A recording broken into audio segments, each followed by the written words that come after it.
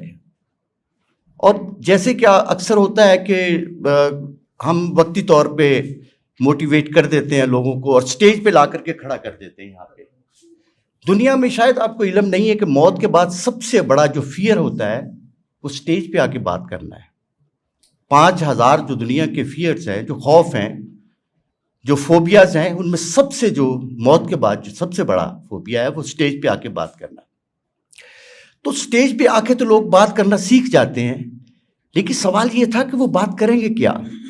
کیونکہ حضرت علی کرم اللہ وجہ فرماتے ہیں کہ 2.5 سال کے بچے کو لفظ آ جاتے ہیں، لیکن کون سا لفظ کہاں استعمال کرنا ہے اس کے لیے اس کی ساری عمر چاہیے. تو اسی طرح سے ہم نے 120 لوگوں کو شارٹ لسٹ کیا اور سوال تھے اس کے اندر. ہم سوال پوچھتے تھے ان سے کہ تمہارے نزدیک خدا کون ہے، تمہارے نزدیک پھول کیا ہے، تمہارے نزدیک زندگی کیا ہے، تمہارے نزدیک جنت کیا ہے. اس قسم کے سوال تھے ہمارے. اور اس میں سے جب ہم نے شارٹ لسٹ کی تو اس میں اعجاز صاحب بھی اس لسٹ میں شامل ہوئے. اور جیسے میں باہر بھی بات کر رہا تھا کہ حضرت امام جعفر صادق علیہ السلام نے 40 سال تک مدرسہ چلایا اور وہاں سے 2 بہت بڑی شخصیات پیدا ہوئیں، ابو حنیفہ رحمۃ اللہ علیہ اور جابر بن حیان. تو اسی طرح سے لوگوں کو لے کر کے بیٹھنا پڑے گا. جیسے ہم اتنی بڑی عمارت میں، جس عمارت میں آج آپ موجود ہیں، یہ ایک شخص کا خواب ہے کہ میں لوگوں کو اس طرح کر کے لے کے بیٹھوں اور میں کچھ نہ کچھ لوگوں کو بتاؤں. کیونکہ سقراط نے کہا تھا کہ میں سوچتا نہیں ہوں بلکہ میں سوچنا سکھاتا ہوں. تو یہ جو ادارے جن میں ہم بیٹھے ہوئے ہیں تو یہ بیسیکلی سوچنا سکھاتے ہیں. تو اسی طرح سے اعجاز صاحب ان اسٹوڈنٹ میں شامل تھے. مجھے بہت فخر ہے ان کا کہ انہوں نے کتابیں تو لکھی، لیکن یہ اس قابل ہوئے پہلے ان کو ہم نے سٹیج پہ آ کے بات کرنا بھی سکھایا اور ان کو ہوم ورک دیتے تھے کہ اب آپ نے 10 کتابیں پڑھ کے آنا ہے. کیونکہ میں عجیب سی بات آپ سے شیئر کروں گا کہ میں اگر آپ لوگوں سے پوچھوں کہ آپ نے جوتا کب خریدا تھا تو آپ کہیں گے جی میں نے رات خریدا تھا یا 2 دن پہلے. میں پوچھوں کہ کتاب کو خریدی آپ نے تو آپ کہیں گے ہم نے کتاب تو نہیں خریدی. کیونکہ ہمارے یہاں پہ رواج ہی نہیں ہے کتاب کا. اس کی وجہ کیا ہے کہ ہم غلام ہیں. ہماری غلاموں کی نفسیات ہے. غلاموں کی نفسیات میں جو کچھ ہو رہا ہے ہمارے ساتھ یہی ہوتا ہے. ہمارے بہت اچھے پارٹیسپینٹ یہاں پہ آئے، بڑی خوبصورت باتیں کی، ایکسپورٹ کی باتیں کی، امپورٹ کی باتیں کی، اور اسی سے ملک چلتے ہیں. لیکن اس کے ساتھ ساتھ ہمیں بلے شاہ بھی چاہیے، ہمیں مولانا روم بھی چاہیے. کیونکہ بلے شاہ کہتا ہے نا کہ واسی ہے سکھ مندر دا جنہیں کھوجا اپنے اندر دا. تو کیا اندر کی دنیا کی طرف نہیں اتریں گے ہم؟ اندر کا کام بھی ہم نے کرنا ہے. تو ہم نے اعجاز صاحب کو وہاں پہ یہ چیزیں، بہت سے لوگ آپ کو اور بھی مارکیٹ میں ملیں گے جو کام کر رہے ہیں انسانوں کی بھلائی کے لیے. کیونکہ ابھی فارمولوں کی بات ہوئی تھی تو میرا کیونکہ وقت زیادہ اشفاق احمد صاحب کے ساتھ اور بانو آپا کے گھر میں گزرا، تو میں بانو آپا سے ایک بات میں نے پوچھا کہ ماں جی کوئی زندگی گزارا تھا فارمولہ بھی گیا. تو ان کے یہاں پہ ایک مسا تھا تو وہ آسمان کی طرف دیکھ رہی ہیں اور کریج رہی ہیں اس کو، کہندی ہے گا. میں کہ جی سانو دسو پھر کیڑا فارمولہ زندگی گزارن دا. انہاں کیا کہ ہر انسان جڑا اس دنیا تے آیا ہے، چاہے وہ 65 ارب جڑے چلے گئے نے تے پاویں 8 ارب جڑے اس ویلے موجود ہے نے، کوئی ایسا انسان نہیں ہے جنہوں رب روزانہ 24 گھنٹے نہ دیندا ہوئے، چاہے وہ وزیر اعظم ہوئے تے چاہے وزیر خارجہ ہوئے یا صدر ہوئے. او دے کول یا جڑا ایتھے پیون ہے گا، سارے دے کول ایکو چیز رب نے پوری دیتی ہے. وہ کنے 24 گھنٹے رب دیندا ہے. جدوں ساڈی اکھاں کھلدیاں سویرے تے کہندی پتر ایک کام کر. میں کہ جی. کہندے جس طرح قربانی دے گوشت نو آپاں 3 حصے تقسیم نہیں کردے تے اپنے 24 گھنٹے نو 3 حصے تقسیم کر لے پتر. میں کہا جی چلو یہ تو بڑا زبردست فارمولہ دیتا ہے. میں کہ کس طرح جی؟ کہندے 8 گھنٹے اپنے واسطے گزارو، نہاؤ تو کیلون سلاؤ، کتاباں پڑھو، نمازاں پڑھو، تے اگلے 8 گھنٹے ਕਹਿੰਦੇ ਆਪਣੇ ਬੱਚਿਆਂ ਵਾਸਤੇ ਰਿਜ਼ਕ ਕਮਾਓ, ਰੋਟੀ ਕਮਾਓ ਆਪਣੇ ਬੱਚਿਆਂ ਵਾਸਤੇ, ਤੇ